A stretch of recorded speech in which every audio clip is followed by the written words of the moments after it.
You are listening to Smart Women's Dating Podcast, episode number 7.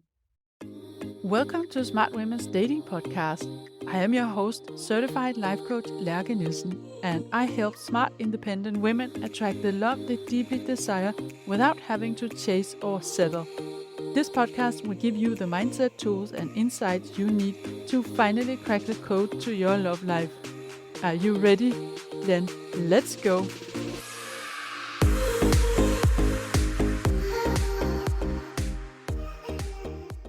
Hey, welcome back to the podcast. Did you know that all your worst dates could in fact hold the key for you to create a better future love life? And that your past relationships, no matter how dysfunctional you might think they were, they can serve as your guide to up-level your next relationship.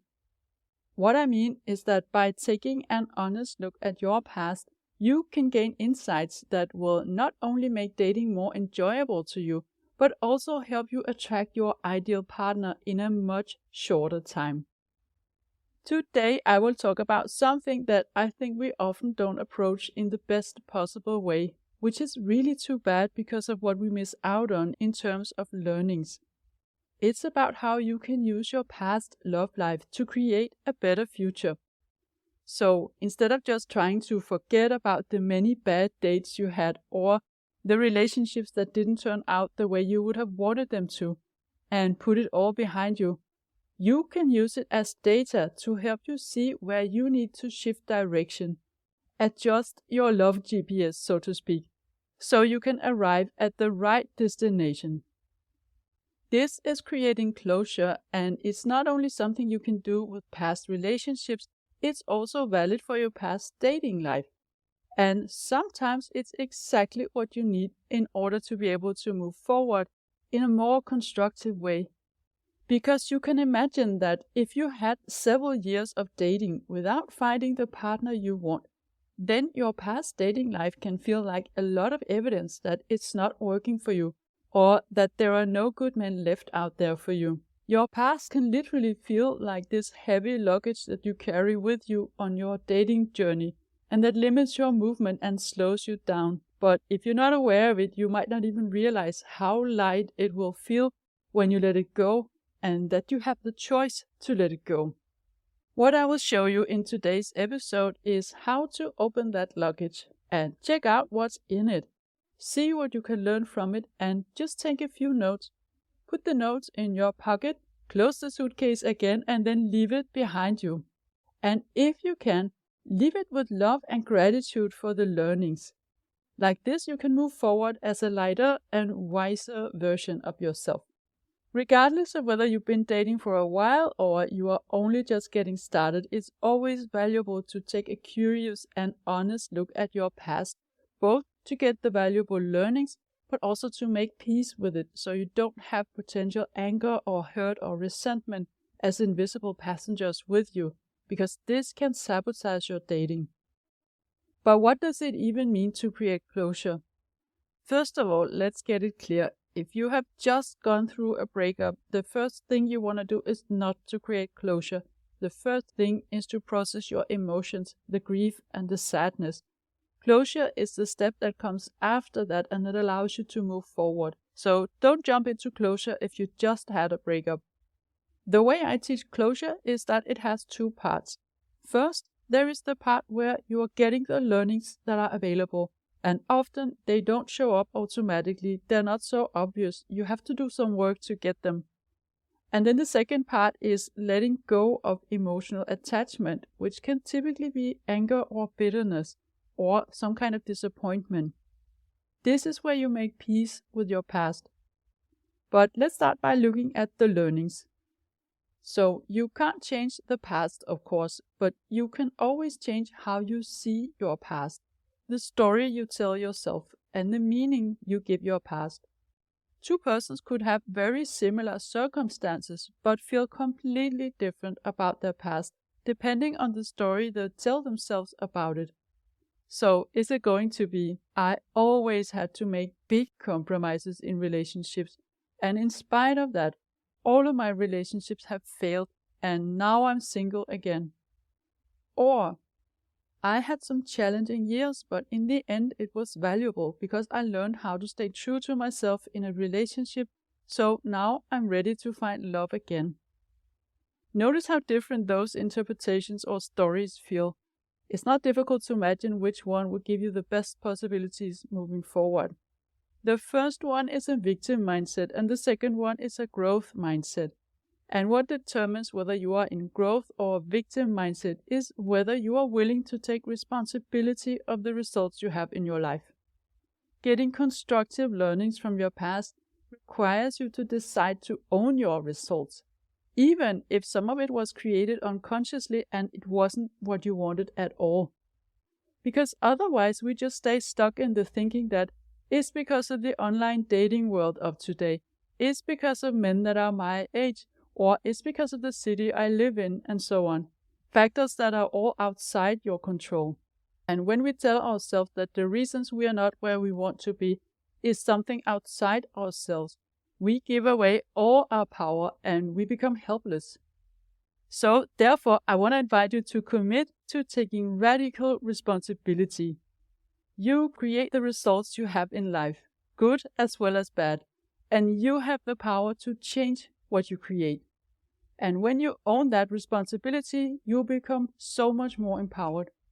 But I want to make it clear here. The point is not for you to beat yourself up from what you created, the men you've allowed into your life, or the lack of boundaries you had for yourself, for instance. The point is to see that you're a human like everyone else, and we make mistakes, and we show up in ways that are not good for ourselves. We screw things up, and it's totally normal. But once you gain the awareness, once you see the link between your actions and your results, that's when you get the power to change your actions into something that works better for you. And on the other hand, if you don't work intentionally with the way you see your past and the stories you tell yourself about it, there is a risk that your brain is going to use your past against you and tell you that this is what you're capable of. This is a default state of our brain because it's wired to be lazy and expend the least amount of energy and recycle thoughts from the past. Imagining a new future requires much more energy than just thinking of what has already been. So, for instance, if you have been online dating, let's say 5 years or more, and you didn't meet your ideal partner, it's easy to tell yourself that online dating just doesn't work for you, if you don't get curious and look at your role in creating this result. Whereas if you take an honest look at why it didn't work for you in those 5 years, in what ways you have unconsciously contributed to that result, then you can decide to make some changes and start trying out different ways of using the apps. And this will make it easier for you to believe that you can make it work in the future. Unfortunately, we don't automatically get the learnings out of the blue. We often have to go and look for them and reflect on some questions before we see what is available to us. And these are some of the questions I will share with you in a few minutes. The other reason that it's important to look at your past is so you can let go of the emotional attachment you might have to it. You don't want to carry this attachment with you like a ghost into your future relationships. Being emotionally attached to your past could typically look like still being angry or bitter at an ex-partner for something they did. And this in itself can block you from opening up to a new person, but what I also often see is that we unconsciously extrapolate our bad experiences to be valid for all men. So, for instance, if you have experienced that you couldn't trust an ex, then you tell yourself that all men, or a majority of them, are like that and cannot be trusted. Again, it's your brain playing tricks at you. It wants you to stay safe, so better be alert with all men and keep them at a safe distance, even if it makes absolutely no sense because you only had this experience with one man in your life. Notice that this might be going on behind the scenes while you are dating and not fully aware of having this programming. So you might think it's a fact of life, but in reality it's a belief that you picked up from your past and that doesn't serve you because it can potentially sabotage your love life.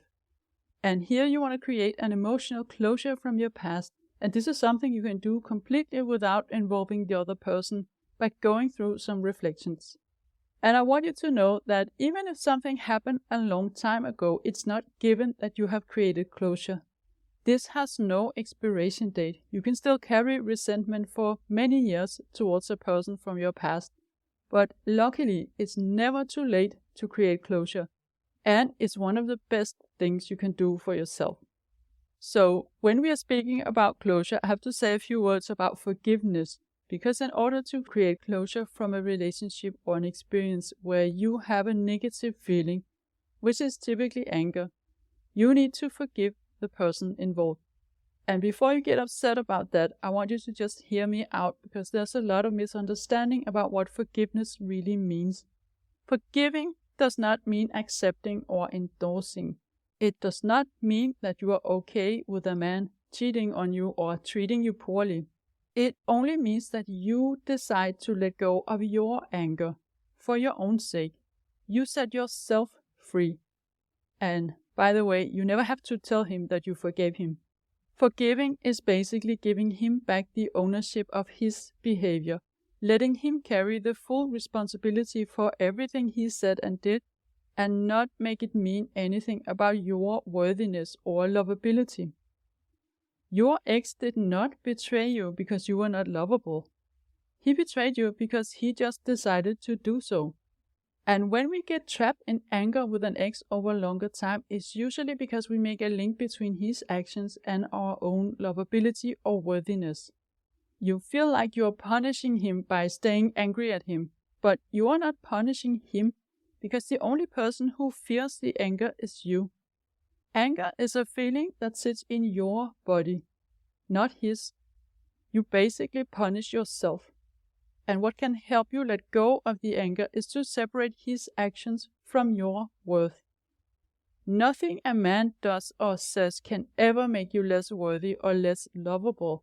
His actions and words are always 100% a reflection of his own mind. And your lovability and worthiness is untouchable. It is always 100%, just because you exist. You also want to consider self-forgiveness, and this might seem counterintuitive to you if you feel that someone else screwed up your past. But let me just explain when and why it can be powerful to do a self-forgiveness exercise. If you were in a relationship that didn't work well for you because you didn't like the way your ex showed up, but you accepted it again and again, you want to acknowledge that you were available for that, at least for a period of time. And then looking back, you realize you had a choice and you could have set clear boundaries, or you could even have left him. But for reasons that made sense in the moment, you didn't. And then afterwards, you can see that you went too far to save the relationship, and you don't want to put yourself in a similar situation again. Then you might want to forgive yourself for having been available for this kind of behavior that your ex had, and then decide that you are no longer going to be open for that. For instance, you can forgive yourself for having accepted lack of attention or priority, or for having accepted your ex criticizing you, or having accepted always helping and supporting him while getting nothing in return. Self-forgiveness can also be in the sense of forgiving yourself for having believed things about yourself. For instance, you can forgive yourself for having believed that you didn't deserve better, or having believed that there was something wrong with you. Why is it such a good exercise to forgive yourself then? This is because what happens when you do that is that you take back your power, because you acknowledge that you always have a choice. The choice in what you accept from others, and the choice in what you decide to believe about yourself. Self-forgiveness helps you step into owning that choice and making a decision about what you want to be available for in the future and what you want to believe about yourself moving forward. Then how do you do the work to learn from the past and then let it go? Now I'm going to walk you through some questions that you can ask yourself. You want to listen and then hit pause so you can answer the questions for yourself. I'm going to separate the questions into past dating life and past relationships, but you can use these questions exactly as you want, and some of them are relevant for both scenarios. But before I give them to you, I want you to decide to go through these reflections with a good mix of curiosity, honesty, and self-love. You get most out of these reflections if you become really honest with yourself and get curious enough to not just accept a default response from your brain. You want to dive deeper and find the gold in the garbage, so to speak. But in order to do that, and with this level of raw honesty and introspection, you also want to bring your self-love. Be kind to yourself. This is growth and learning. It's not an exam where you either pass or don't. You are not broken and nothing is wrong with you, even if you realize that you are not proud of ways you showed up in the past or what you created in your love life. Let's start with your past dating life. And you might wonder if you always have to do this work, but here we imagine the situation where you've been dating maybe 5 years or something like that, on and off, and you haven't found your perfect match yet. You feel frustrated and drained, and you see dating like a chore that you don't feel motivated to do, and like the universe is just plotting against your love life. This is the case where you want to do some intentional work to let go of the past and move forward in a new energy. So start by getting really clear on why you are not happy with your past dating life. Get really precise and write it down. For instance, this could be, I just didn't meet any men that I could see as potential partners. Or, I met some men that could be potential partners, but they turned out to not be looking for a serious relationship after all. Or, I met a few interesting men, but then nothing happened. So if you didn't meet any men that could be a potential partner, now you want to ask yourself, why were they not potential partners? And here you can, for instance, imagine your answers could be something like, I experienced the men that I met were very emotionally needy and I had to support them all of the time. Or, most of the men I met were just not having their life together. They were struggling in their career or with finances, and I always found myself trying to help them out of their mess. Or it could be, the men that I met were just very passive and not taking any initiative at all. So get really specific here and see if you can find any patterns, and this is especially relevant for when you've dated someone a couple of months. So not just like 1 or 2 dates, but men that were in your life for 5 or more dates. And now the big question you want to ask yourself is, how was I a match for that? We always allow into our life what we are a match for. And when we step into owning that and realizing that there is a reason why the same kind of issues show up in our love life, and it's because we have allowed it to happen, that's when we get the power to switch off that button and not let it happen again. So looking at the examples from before, how could you be a match for men that are emotionally needy? Well, you could be a match for them if you are willing to take on the role as a therapist with a man. If you're willing to offer support on areas where you would have wanted him to take responsibility, and you allow him to stay in a victim mindset by agreeing with him that all his problems are everyone else's fault, then how could you be a match for a man that just doesn't have his life together?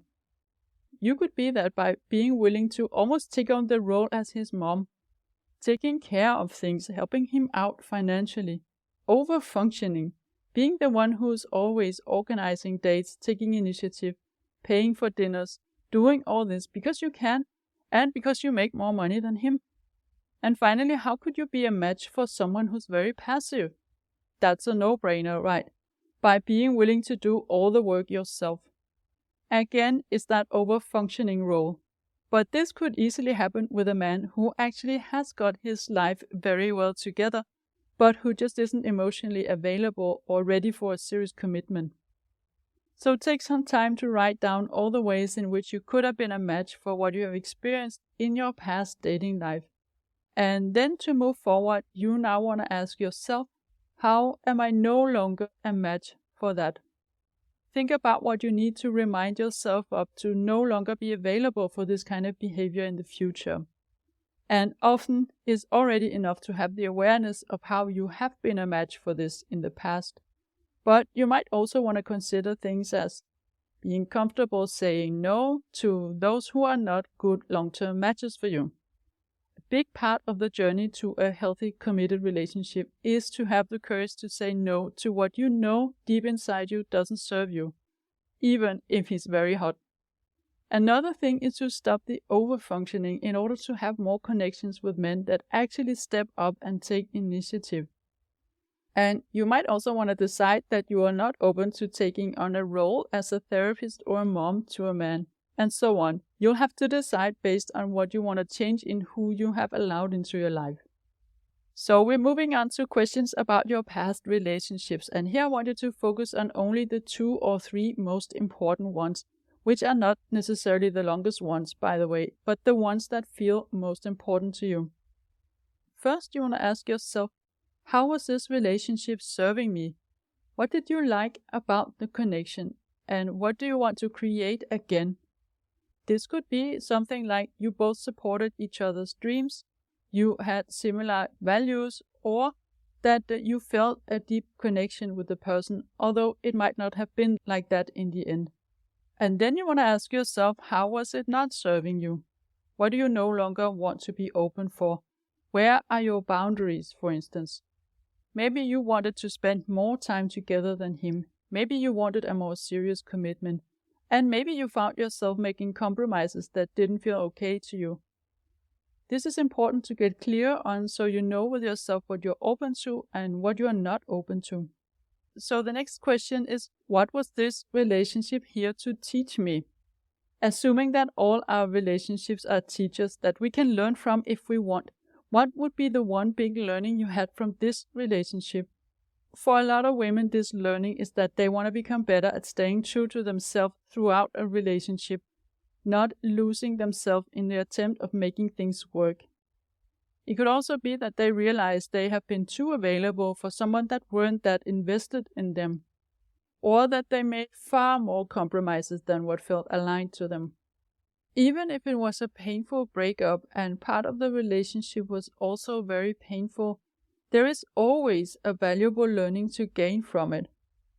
And if you were extremely heartbroken, maybe your learning is that you are still capable of experiencing a deep, intensive love.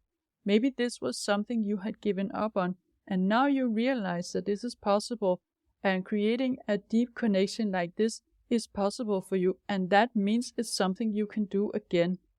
You might not believe it right after a breakup, but for sure, this is something you can do again. So the next question is probably the most important one.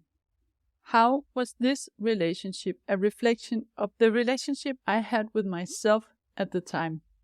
Your romantic relationships are always a mirror in some way of what you believe you're capable of attracting into your life and what you believe you deserve.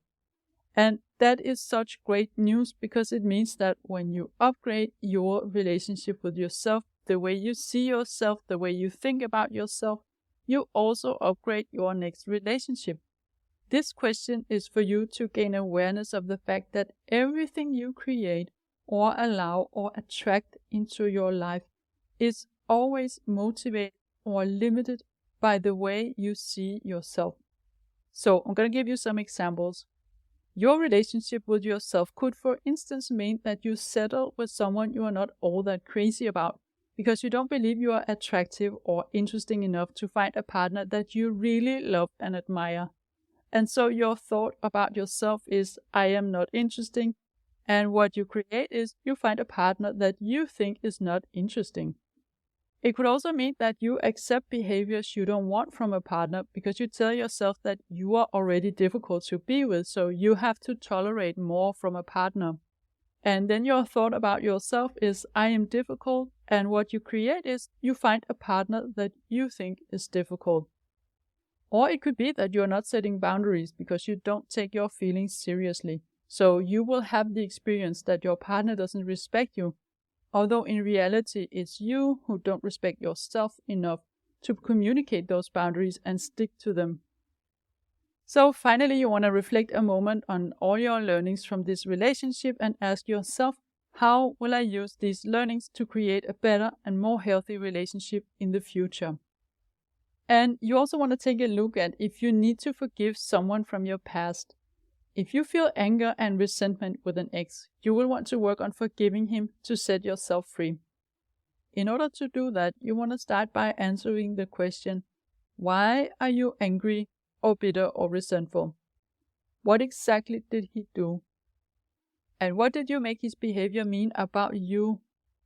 Did you make it mean that you were not good enough as a partner, that you were not attractive or interesting enough, or that there's something wrong with you? For instance, if your ex cheated on you, it's very easy, even as a strong and independent woman, to make it mean that you were not good enough as a partner. There could be this little voice in your head telling you that if you were the perfect partner, he wouldn't have cheated on you. And this is where you need to challenge yourself and see that whatever your ex did is 100% a reflection of his own mind. So if he cheated, yes, he was looking for something he couldn't find in the relationship, and maybe he wasn't happy in the relationship. But you could also feel unhappy and not choose to cheat. His actions are always his choices. It's not a reflection of your worth or your lovability. So you want to reframe the story you tell yourself about his behavior, and you want to reframe it to something that has nothing to do with your worth. Give him back the ownership so that you change the way you feel about it. For instance, what if your new reframe could be, he was looking for validation of his own worth? What if that was the story you told yourself? Then how would that feel? Finally, I want to encourage you to do the self-forgiveness exercise regardless of what other work you've done on your past. And this is relevant for both dating and relationships, but honestly, you can use this on anything you want to let go of in your past. It's very simple. You just want to ask yourself the following questions. What do I want to forgive myself for having allowed in my love life? And what do I want to forgive myself for having believed about myself? And then you want to move on to, what do I want to believe about myself moving forward? And what do I want to believe about my abilities to create the best, most fulfilling, nourishing, loving, and healthy relationship in my future? You get to choose. You have the power to choose exactly what you want to believe about your future love life, regardless of how many relationships or years of unsuccessful dating you have behind you. These are behind you now. Let them go, and if you can, let them go with love and gratitude. If nothing else, then for your past self who went through all this to get you the wisdom you have today. And then move into the new chapter. Today is the first day in the rest of your life. I know it's a cliche, but I promise you, it's never too late. So I hope this was useful and resonated with you. Making peace with your past love life is an important step in a successful dating journey, and this is a step I work with clients on in my 5-month program. If you want to hear more about how I can support you in your dating journey, I invite you to book a free 45-minute call, and then we talk about your specific challenges, and I tell you how I can help you by taking you through my process. There's a link in the show notes, or you can find it on lærkethelovecoach.com. And Lærke, that is Laerke. And I'll be back in a week from now, and until then, have fun and enjoy dating. If you like what you're hearing on this podcast and you want to get support from a coach on your love journey, I invite you to book a free consult call with me. You will find the link in the show notes. And also, don't forget to subscribe, and I would love it if you would rate and review this podcast, and then you'll also help other women find it.